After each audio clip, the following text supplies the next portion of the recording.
The lost continent of Atlantis and the real reason for its downfall. A detailed description. Well, we know from the Emerald Tablets and Thoth, who wrote the Emerald Tablets. Thoth, who was an Atlantean, told us that they had such advanced technology. They were so haughty and so selfish, so ego-centered. They were abusing their knowledge of their advanced technology, especially the interdimensional entities that they were bringing into Earth. They had space travel, they had time travel, they had interdimensional travel, and they abused their knowledge. Thoth also told us in the Emerald Tablets, which he wrote, that a few Atlanteans had escaped to other parts of the world and set up their new cities there, with their technology and with their pyramids and with their space travel, everything. Now, what did the ancient Greeks and others have to say about the lost continent of Atlantis? This is on Humans Are Free by Alexander Light. Advanced ancient civilizations are a big topic of interest among researchers, historians, archaeologists, and scientists. Every single year we're gifted with a mysterious find that has us questioning the origins of the human race and imagining the cultures which roamed the earth before us. We've found much evidence to suggest that there may have been civilizations in existence before us which were intellectually and even technologically superior.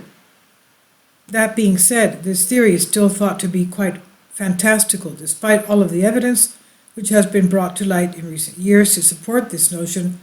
Is still largely ignored by the mainstream. If you're interested in looking at some of this evidence, a great place to start is with the author Graham Hancock in his book, The Magicians of the Gods. Now, Atlantis. If you start talking about the lost continent of Atlantis, the ancient city, most people will probably think you're living in La La Land. Many people are unaware that this city has been seriously studied for hundreds of years. For example, we can see that it was a subject of significant importance for researchers at the Smithsonian Institute, as emphasized by their annual report of the Board of Regents of the Smithsonian Institute for the year ending June 30th, 1915. In the report, Mr. M. Pierre Terim, author, a member of the Academy of Sciences and director of Service of Geological Chart of France, gives a lecture regarding the Atlantean civilization. He makes a compelling case for the further study of this lost continent. Quote, after a long period of disdainful indifference, observe how in the last few years science is returning to the study of Atlantis. How many naturalists, geologists, zoologists, or botanists are asking one another today whether the ancient Greek philosopher Plato has not transmitted to us, with slight amplification, a page from the actual history of mankind. No affirmation is yet permissible, but it seems more and more evident that a vast region, continental or made up of great islands, has collapsed west of the Pillars of Hercules, otherwise called the Strait of Gibraltar, and that its collapse occurred in the not far distant past. In any event, the question of Atlantis is placed anew before men of science, and since I do not believe that it can ever be solved without the aid of oceanography, I have thought it natural to discuss it here, in this temple of maritime science, and to call to such a problem long scorned but now being revived, the attention of oceanographers, as well as the attention of those who, though immersed in the tumult of cities, lend an ear to the distant murmur of the sea. End quote. And you can read the full page here, starting on page 219. From the report. In his lecture, M. Termeer goes on to present zoologic, geographic, and geological data to support the existence of the lost Atlantean civilization. Not only that, archaeological discoveries on the ocean floor have also raised some questions. Plato's description of Atlantis. Plato, the ancient Greek philosopher, provides a description of Atlantis in his dialogue Critias, which was never completed. The following is a summary of his description, the depiction, and these are a few of many points I'm taking from Manly P. Hall's The Secret Teachings of All Ages. Atlantis was inhabited by earthborn and primitive human beings. One of them was wooed by the god Poseidon, who interbred with human beings, and they eventually bore 5 children. This interbreeding between gods and humans is a common theme in many historical texts found throughout the world. The land was divided into concentric zones of land and water. 2 zones of land and 3 zones of water surrounded the central island, which had warm springs of water and cold springs of water. Atlantis became an established country with a wise government and an industry that sprung them to advanced technological heights, beyond even what we have reached today. Atlantis had limitless resources, wild animals, and precious metals, and was heavily populated. Atlantis was full of large and beautiful palaces, temples, docks, and a network of various bridges and canals that united different sections of the kingdom. White, black, and red stones were used in the construction of public buildings. They circumscribed each of the land zones with a wall, the outer wall being covered with brass, the middle with tin, and the inner, which encompassed the citadel, with orichalc, meaning copper. The citadel on the central island contained the palaces, temples, and other public buildings. In its center, surrounded by a wall of gold, was a sanctuary dedicated to Plato and Poseidon. Atlantis had a number of gardens, full of hot and cold springs. There were countless temples, public baths, and exercise facilities for both men and animal. The part of Atlantis facing the sea was described as lofty and precipitous, but about the central city was a plain sheltered by mountains renowned for their size, number, and beauty.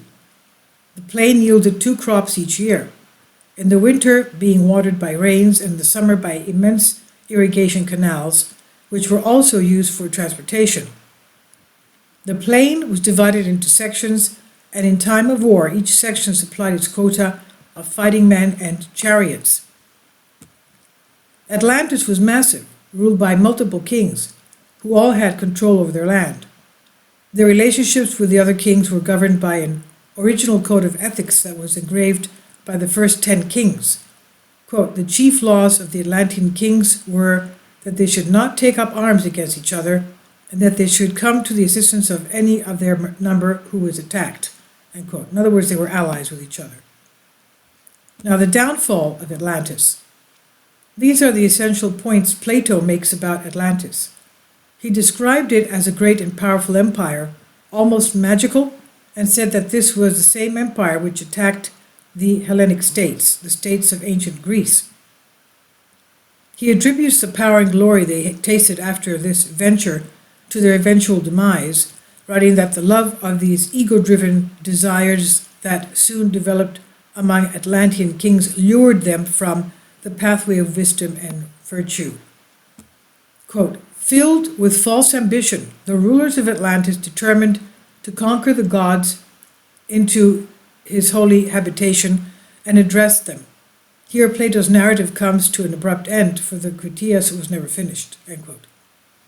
Quote, Plato also tackles the subject of Atlantis in his Timaeus, writing of the story told by Solon, who himself is said to have heard the story in Egypt, passed on to him by a priest via hieroglyphic inscriptions in a temple in Sais, in which a violent cataclysm sank the continent of Atlantis. Thus, the island of Atlantis completely disappeared. A technological, sophisticated, but morally bankrupt evil empire, Atlantis, attempts world domination by force. The only thing standing in its way is a relatively small group of spiritually pure, morally principled, and incorruptible people, the ancient Athenians. Overcoming overwhelming odds, the Athenians are able to defeat their far more powerful adversary simply through the force of their spirit. Sound familiar? Plato's Atlantean dialogues are essentially the ancient Greek version of Star Wars, according to Ken Fetter, professor of archaeology, taken from his book Frauds, Myths, and Mysteries, Science and Pseudoscience in Archaeology. The Egyptian connection is also interesting to bring up here because Crantor, another ancient Greek philosopher, asserted that the Egyptian priests declared the story of Atlantis to be written upon pillars which were still preserved around 300 BC. Manly P. Hall has noted that before this cataclysm, a portion of the population left and did not succumb to the egoistic tendencies which apparently led to the downfall of Atlantis. Was the philosophic, religious, and scientific knowledge of Atlantis passed on? There are many similarities between the reporting teachings of Atlantis and those of other cultures, such as the Mayas of Central America. According to Manly P. Hall from the Atlanteans, quote, "The world received not only the heritage of arts and crafts, philosophies and sciences, ethics and religions, but also the heritage of hate, strife, and perversion. The Atlanteans instigated the first war, and it has been said that all subsequent wars were fought in a fruitless effort to justify the first one and right the wrong which it caused. Before Atlantis sank, its spiritually illuminated initiates, who realized that their land was doomed because it had departed from the path of light, withdrew from the ill-fated continent. Carrying with them the sacred and sacred doctrine, these Atlanteans established themselves in Egypt, where they became its first divine rulers. Nearly all the great cosmologic myths forming the foundation of the various sacred books of the world are based upon the Atlantean mystery rituals," end quote. One of the most interesting parts of the story to me is the fact that this place is often remembered as a place of glory, light, and abundance, which it was, but they were not immune to the dangers of avarice either, as H.P. Blavatsky makes clear. And there's an embedded video here, Atlantis and the Gods of Antiquity by Manly P. Hall, if you'd like to read it, to view it. And it's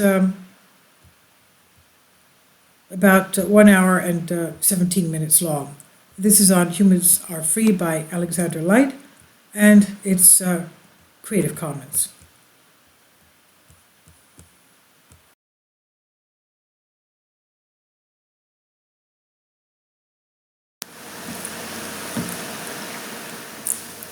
If you'd like to join me on my Patreon account, you will hear content not covered by mainstream media. These riveting stories will be based on my research, and I will state my opinions and give my personal insight on diverse and controversial subjects and world events not covered by mainstream media, and not supported by YouTube guidelines. So whatever I have on my Patreon, most of those will not be on my YouTube channel. Please consider becoming a member today. More of the most significant and important videos will be on my Patreon channel. Your support helps me to continue my research and keeps this YouTube channel alive. And we depend on your support, your generous charity, because we help economically challenged families here in Athens, Greece, in Kapota, and we also help the young generation with university tuition and the community around our church. Thank you.